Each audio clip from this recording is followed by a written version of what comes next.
Good day, beautiful people, and welcome back to Life Treasures and Golden Moments. This is Natalie Silva.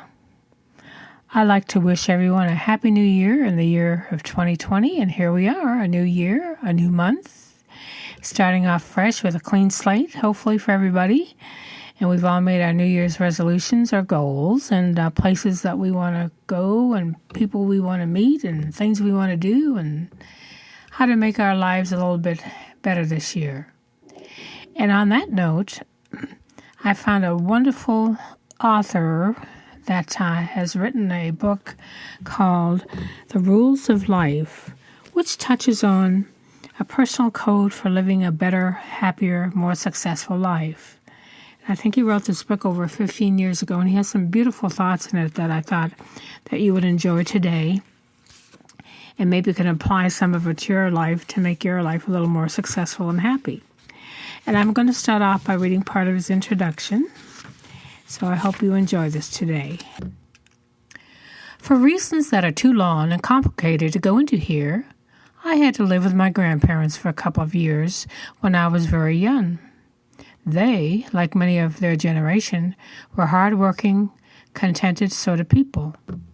Now, my grandfather had taken early retirement, owing it to an industrial accident. A lorry load of bricks fell on his foot, and my grandmother worked in a large department store in London. Having me dumped unexpectedly on her for a while obviously caused logistic problems.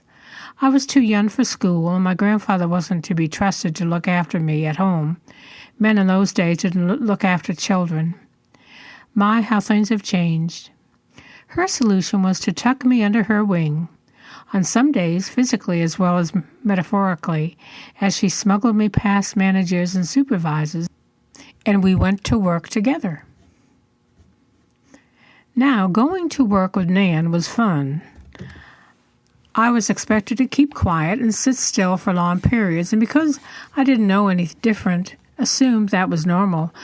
I found that by watching customers, often from my safe refuge under a huge desk, I could pass the time quite happily. Thus was born an immense appetite for people watching. My mother. Later I went back to live with her, said it wouldn't ever get me anywhere. I'm not so sure. You see, early in my career, observation of those around showed that there were a distinct set of behaviors that got people promoted. If there were two people of equal ability, for example, and one was dressed, thought, and behaved as if he had already been promoted, he would be the one who would get the next available job at the next level. Putting these behaviors into practice gave me a fast track up the career ladder. Just as you can identify behaviors that make some people glide effortlessly onward and upward at work, so can you in life. Observing life in general, people very broadly seem to fall into two main camps. Those who seem to have mastered the knack of successful living, and those who still find it a bit of a struggle. And when I say successfully mastered it, I don't mean by amassing wealth or being at the top in some stressful career. No, I mean mastered it in the old-fashioned sense that my hard-working grandparents would have understood. People who are content, most happily on a day-to-day basis, and in general healthy and getting more out of life. Those who are still struggling tend to be not so happy on the whole, and the enjoyment of life just isn't what it should be. So what is the secret? The answer comes down to a simple choice. We can all choose to do certain things every day of our lives. Some things we do will make us unhappy, and some things we choose to do will make us happier. By observing people, I have reasoned that if we follow a few basic rules of life, we tend to get more done, shrug off adversity more easily, get more out of life, and spread a little happiness around as we go. People who play by the rules seem to bring their luck with them. They light up a room when they enter, have more enthusiasm for life, and they even cope better. So what follows are my rules of life. They aren't set in stone. They aren't secret or difficult, and they are based entirely on my observations of happy and successful people. I have noticed that those who are happy are those who follow most of them. So, those who are miserable, or they seem to be miserable, are the ones who don't follow them. And the successful ones often don't even realize that this is what they are doing. They are natural role players, whereas the less instinctive ones often feel something is missing and spend their entire life looking for something, often themselves. They will miraculously give their life meaning or fill some empty void within them, but the answer lies much closer to home. Simple changes in behavior are all that are required. Can it really be that easy? No, of course not. To live by the rules is never easy. If it were, we would all have stumbled on this a long time ago. It has to be hard to make it worthwhile.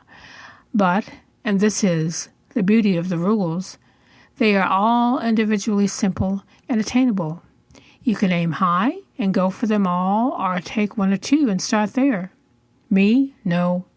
I never got it all right either. I fall by the wayside as often as anyone else. We're all human.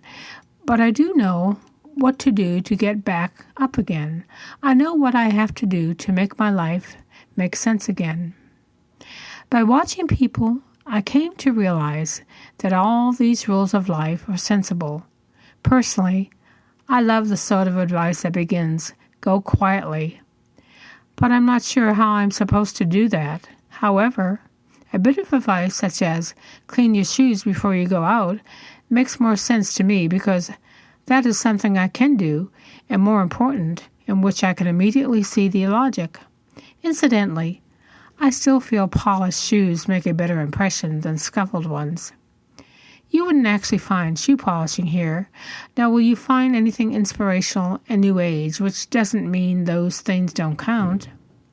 It's just that I feel it is better to have realistic things we can do rather than uplifting cliches that may well be true. But time is a greater healer. For example, and love does conquer all, but when you want things to do, they don't hit the button as far as I'm concerned.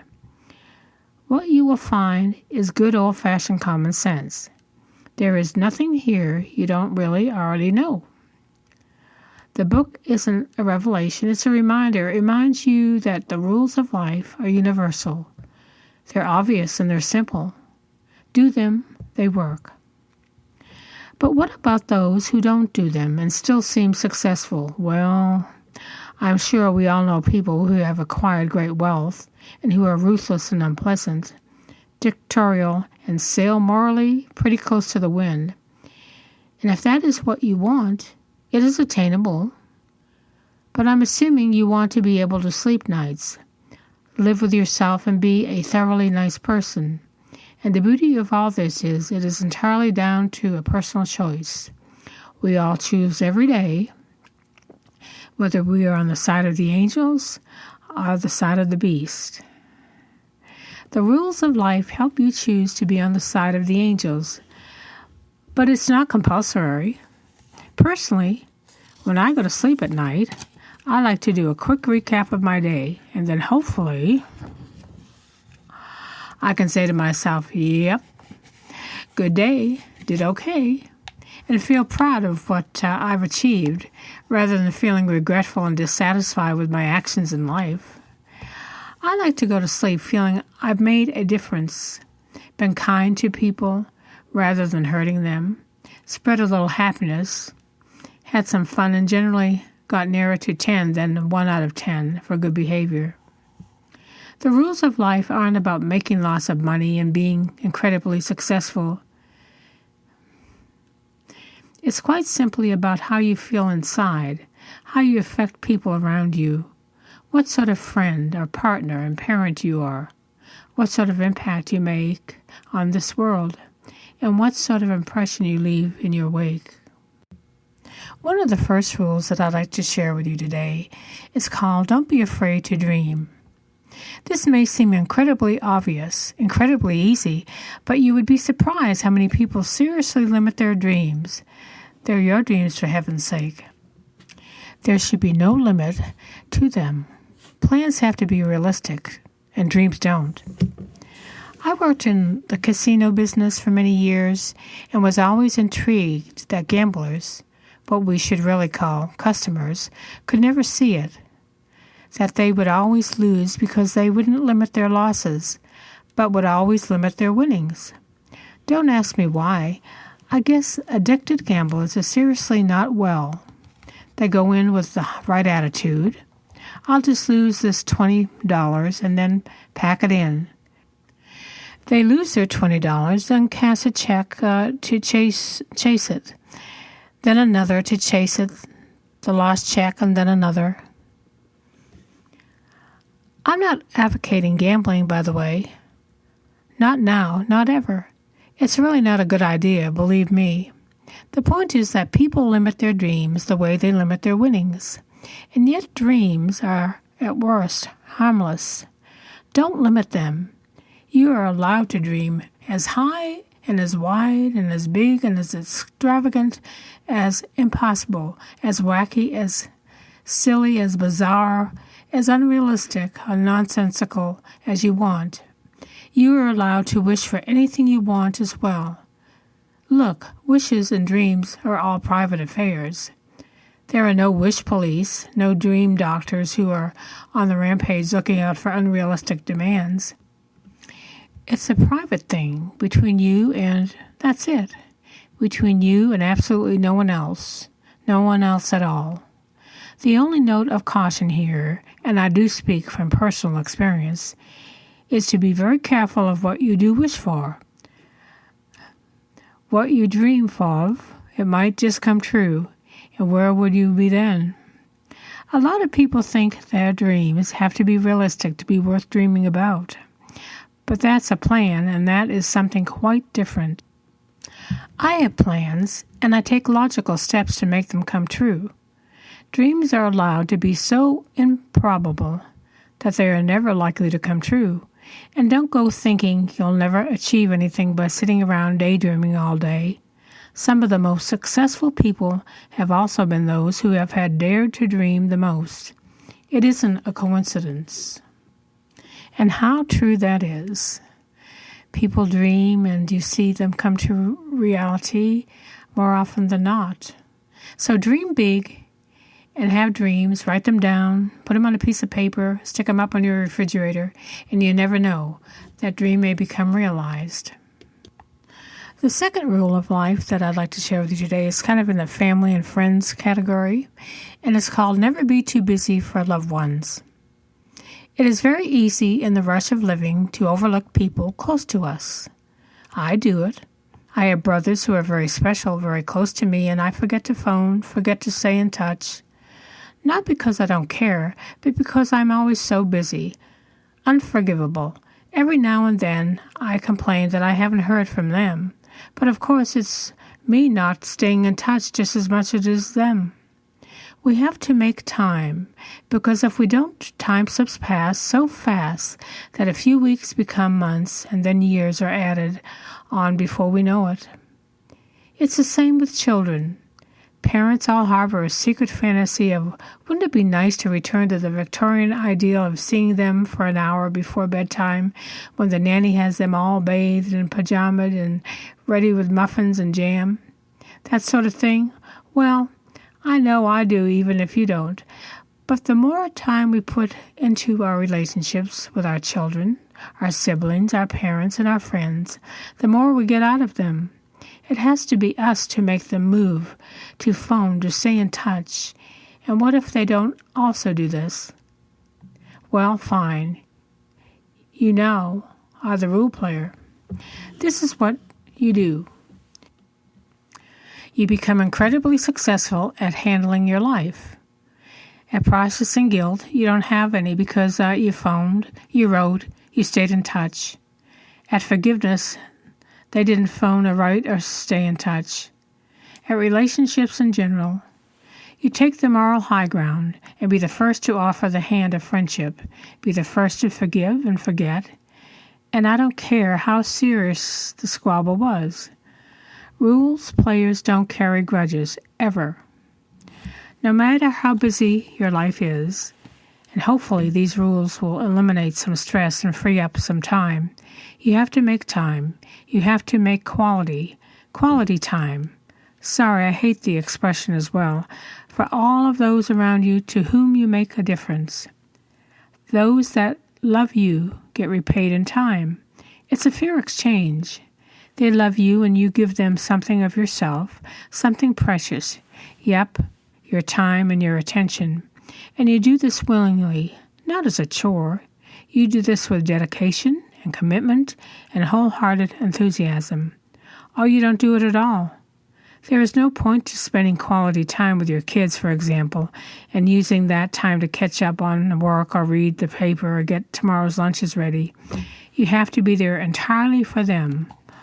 They'll know your attention is elsewhere, and they'll feel cheated.